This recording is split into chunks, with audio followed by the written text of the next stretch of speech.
Extra Journaal, vers van de pers.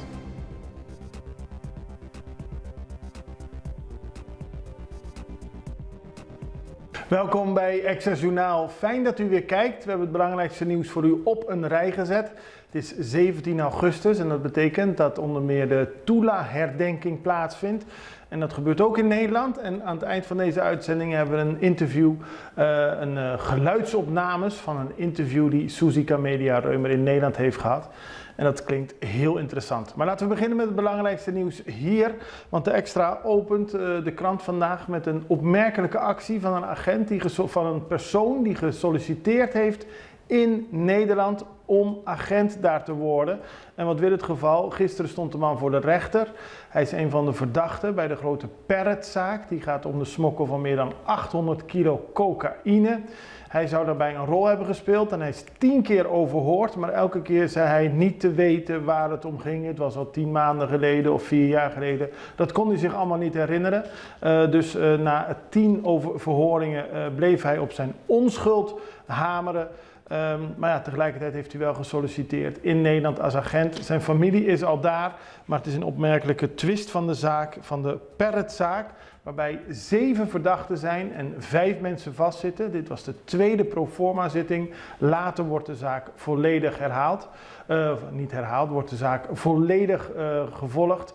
De man zelf kan echt nog niet naar zijn sollicitatie toe, want hij zit voorlopig nog vast. Het gaat om de heer Ramos.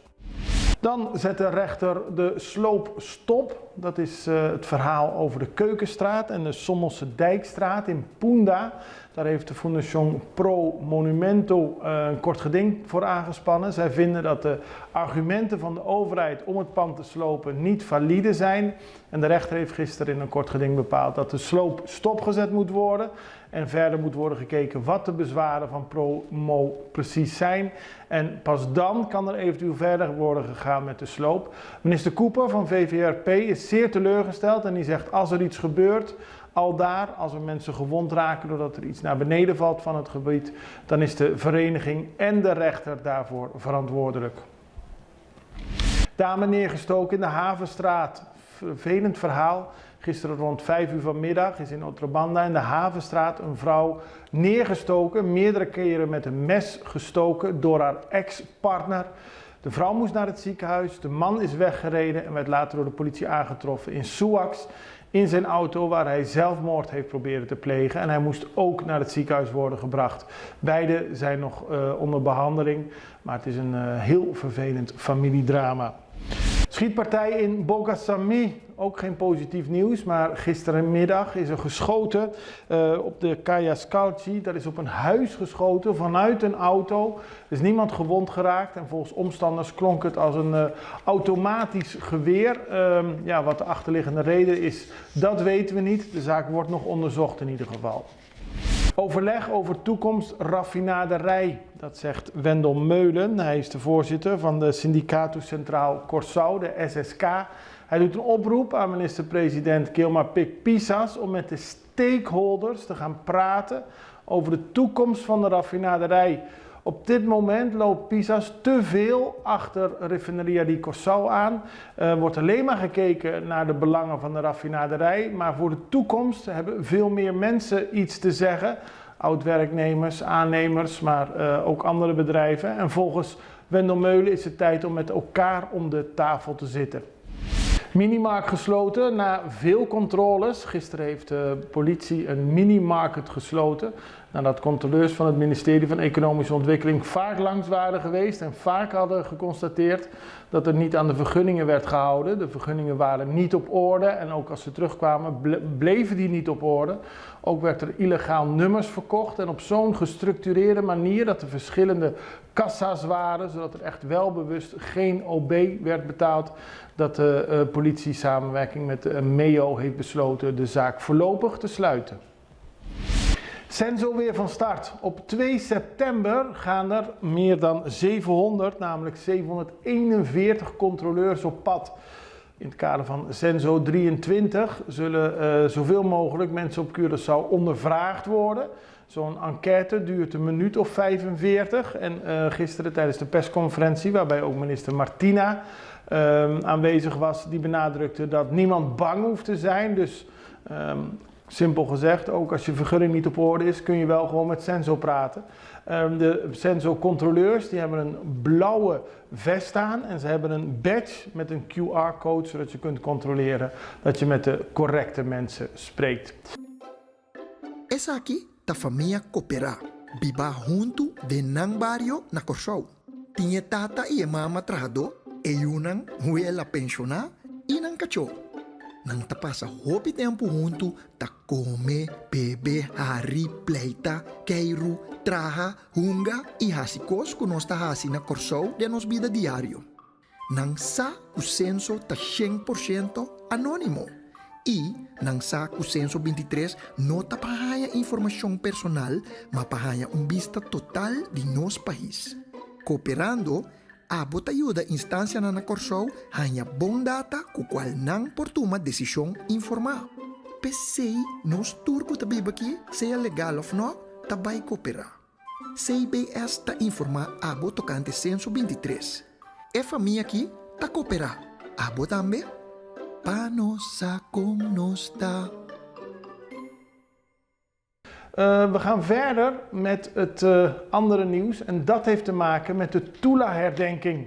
Want minister Suzy Camelia Reumer is in Nederland om een lezing te geven in het Mauritshuis naar aanleiding van de dag 17 augustus, waarbij herdacht wordt dat Tula in 1795 de slavenopstand is begonnen.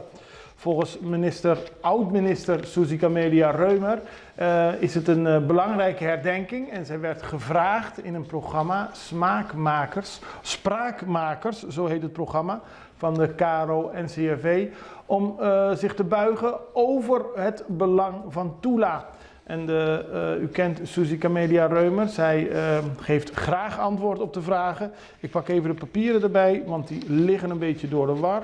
Maar ja, de eerste vraag aan Suzy Camelia ging in ieder geval over deze herdenking. En er werd aan haar gevraagd, waarom is de Tula-herdenking belangrijk? En wat betekent de excuses die minister-president Rutte heeft gemaakt en de koning heeft gemaakt?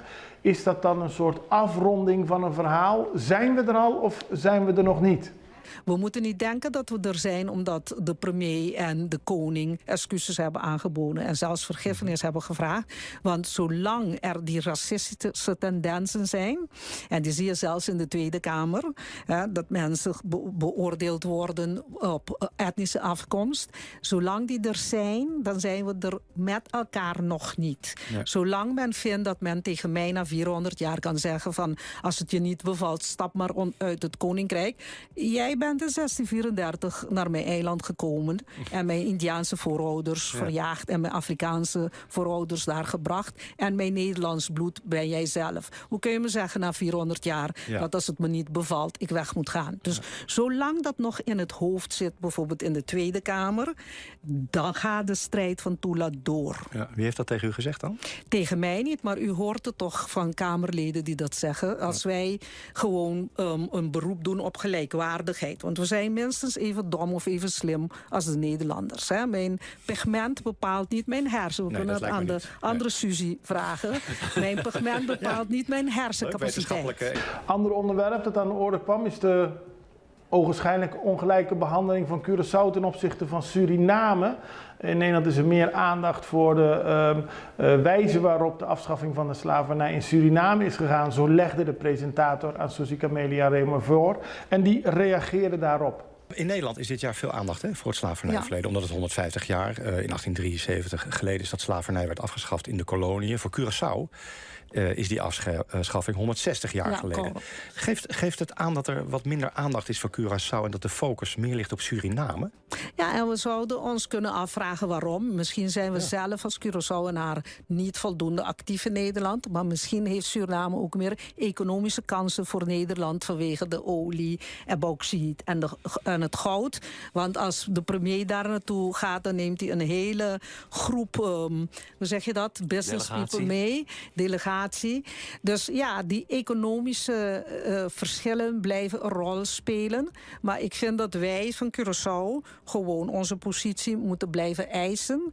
Tula zal ook op 3 oktober aanstaande te Curaçao door de Nederlandse regering, hebben we begrepen, worden gerehabiliteerd. Dat is weer een stap verder. Dat is heel goed.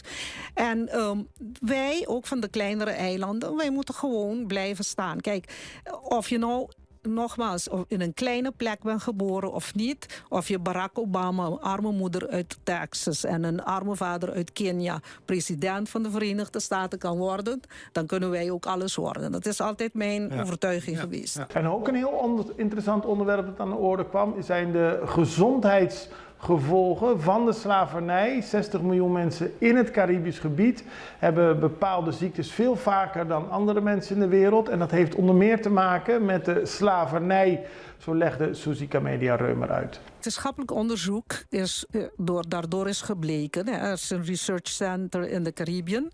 En in het Caribisch gebied dat veel chronische ziekten, vooral diabetes en hoge bloeddruk, gevolg zijn van de manier waarop we zijn gevoed, dus met eten, waardoor eigenlijk, zoals minister Kuipers het noemde, een haakje in onze DNA is ontstaan. En dat haakje maakt dat wij sneller dikker worden en sneller suikerziekte krijgen en hoge bloeddruk. Dus, maar de medicijnen worden daarvoor niet ontwikkeld, omdat 60 miljoen mensen in het Caribisch gebied te weinig zijn om de belangstelling bij de farmacie op te wekken. Dat is commercieel niet interessant genoeg. Niet interessant. En dat zijn de dingen waarvan ik denk dat je in een herstel, dat de landen die zich rijk hebben gemaakt op basis van kolonialisme en slavernij, bijvoorbeeld Pfizer of noem welke dan ook, moeten betalen om speciale medicijnen te ontwikkelen die ook voor ons passen. Dus men denkt vaak herstel aan geld, maar het gaat niet om geld. En ik noemde het net al even, wordt herdacht dat op 17 augustus 1795 Tula de slavenopstand is begonnen. Tegelijkertijd loopt er die discussie over dat beeld van de naakte Tula. Tenminste, het is een beeld dat gemaakt is in 1973 door Toos Hagenaars. En er is een discussie ontstaan of die nou terug moet komen naar Curaçao of niet. Die staat al 50 jaar in Nederland. Het beeld is volgens het Museo Tula niet geschikt. Onder meer vanwege de naaktheid. En Caribisch Netwerk ging daarvoor de straat op. Kijk naar de volgende video. Waarin ze aan de bevolking van Curaçao vroegen of ze problemen hebben met het naakte beeld. Nee, ik vind het niet goed. Maar waarom is een bloot beeld niet goed volgens jou? Ja, dat is onze cultuur, no? Dus hij is hoe noemen we dat, een heerweg? Ja, daarom het moet gewoon een goede beeld zijn voor ons. Dus, ja. Waarom een naakbeeld? Vindt u dat dit in het straatbeeld past van Curaçao? Waarom niet? Waarom niet? Dit zou gewoon in Punda kunnen staan? Natuurlijk. Helemaal niet. Helemaal niet. Nee, want die beeld is bloed. Dus het moet gewoon met zijn kleren erop. Wel dat het moet wel kunnen, ja. En waarom vind je dat? Ja, want Tula heeft heel veel voor ons gedaan in Curaçao, dus het moet wel een beeld hebben van Tula, denk ik wel. Vind je het niet aanstootgevend dat hij naakt is? Nee, echt niet. En daarmee zijn we aan het einde gekomen van deze aflevering van Extra Journaal. Volgt u ons via Facebook, druk dan op de knop volgen. Volgt u ons via YouTube, druk dan op de knop abonneren. Wij zijn er morgen weer, dan is het 18 augustus. Ik hoop u ook. Het allerbeste. Tot ziens. Dag, tot morgen.